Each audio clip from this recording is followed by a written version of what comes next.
Hello, my name is Ryan Trabert, and today I'm going to be walking you through how to restore an old car. So, getting right into it, we have the first step is always you got to buy the right car. There are thousands of different options for you when you're looking at buying an old car, and it can be daunting. So, definitely, you want to buy the right car. How do you do that? Well, you got to look at some questions that need to be answered, and once you answer these questions, then you would have a better idea of kind of what car you should get. So, what type of vehicle do you want? This can be a truck, an SUV, a car, sports car, like things like that is kind of what you're wanting to look into.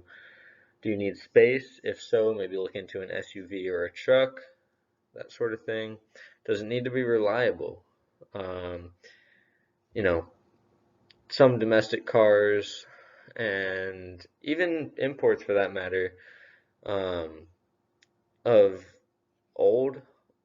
I mean, when you're buying an old car, you're not really going to expect it to be all that reliable. So you need to keep that in mind. Carb versus EFI, that's carbureted versus electronic fuel injection. It's just a different way of getting the fuel to the actual cylinders in the engine.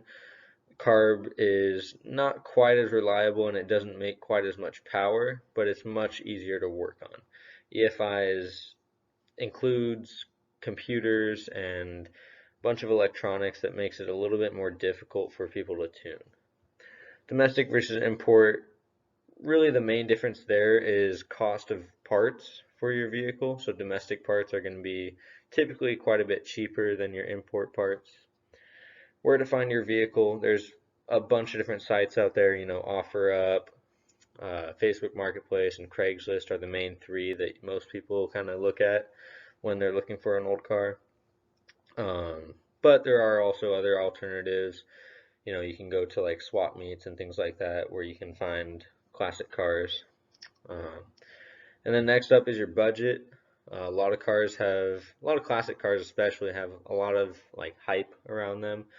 They may not be quite that valuable, but once someone sees some value in it, then somehow it just becomes valuable. So, um, depending on what your budget is, that'll definitely have some say in what car you get. All right, so now you have some idea of what car you're going to get. So now you want to start looking at specific examples. Say you're starting to look on like the forums or OfferUp, things like that, sort of websites and all. So first you want to consider how old is the vehicle. This can have a huge say in like how much work has to be done to it. So, a lot older cars, more susceptible to rust. They've just been around longer. It's kind of inevitable. Um, Carbureted vehicles will be easier to work on, but they do have their drawbacks, down on power and not quite as reliable. Um, and then next up, what needs to be done with it, that kind of ties in with the last um, point, is you really want to look at it in person, definitely, before you do any negotiating. And that'll have a huge say in whether or not you actually want to buy the car, or if there is a lot of work that needs to be done with it, then it'll have a huge say in kind of the price that you're willing to pay for it. Next up, the things that you want to look at are, do you have time to do everything? We all have busy lives. There's no getting around that. So maybe if you have too busy of a life, then a car restoration isn't for you. You do need to have, like weekends available, and even sometimes during the week, you're gonna need to work on it. It's not something that's just gonna get done by itself. Do you have mechanical aptitude? This one, you have to really be honest with yourself, because if you don't, then you're really not gonna be able to do this type of project. So steps to restoring an old car. You want to create a build sheet. This is going to really set the tone for everything that you're going to do to your car. And it's at this point is where you want to really identify what needs to be done and what you want to do.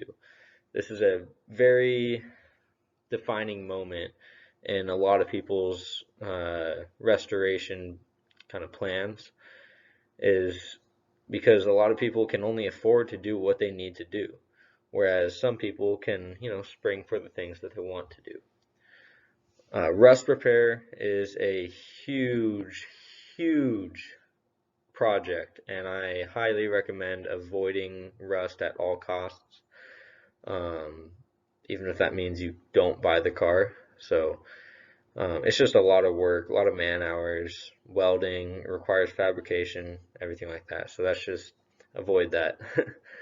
Motor and transmission rebuild or replace. If the motor is not in good condition or it's not turning on and running properly, then that's going to be something that you have to look into.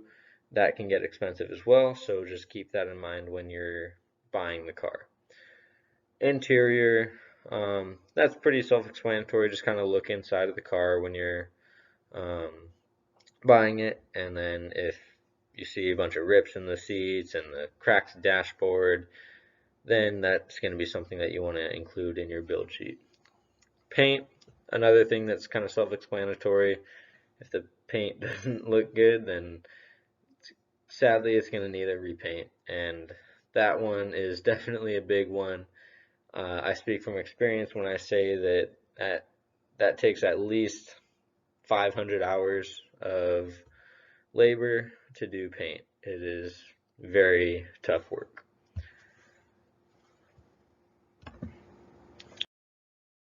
Alright, so next up, getting started, you want to tear down your vehicle and identify all the problems. So this means ripping out all the interior components, your dashboard, your seats,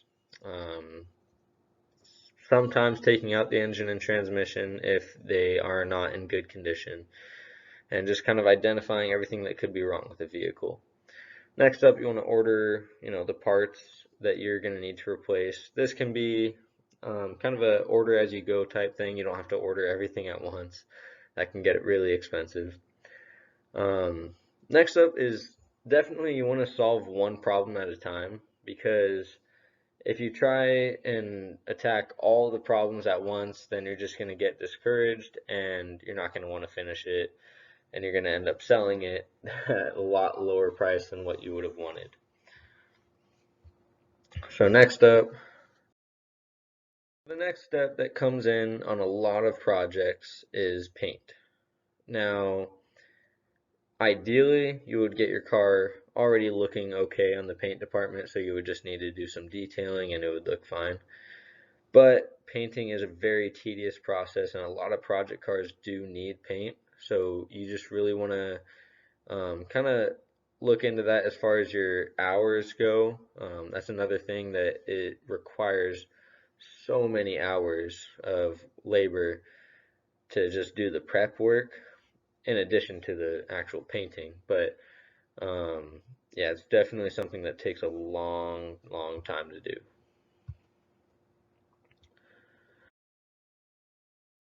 Really make or break a vehicle. If someone can't go into the detail on little things like, I don't know, maybe the positioning of the mirrors, or like whether or not the headlights are clean, just a lot of it can just be simplified with like a clean detail, like um, it's just it's something that a lot of people notice, like when someone first sees a car, that's really what they see, is they see the car and then all the little details that make that car so great. And that is what will really get you your max profit from the car if you're looking at it as an investment. Alright, so as a quick overview, restoring a car, it's not for everyone, but it can be very fun. If you're really into old cars and if you like getting your hands dirty, then maybe this is something that you should look into. And another thing is, if you get the right car, it can actually be looked at as an investment, and you can actually make some profit off of it if you spend your money the right way. So, yeah, that's pretty much it. I hope you enjoyed, and yeah, thank you.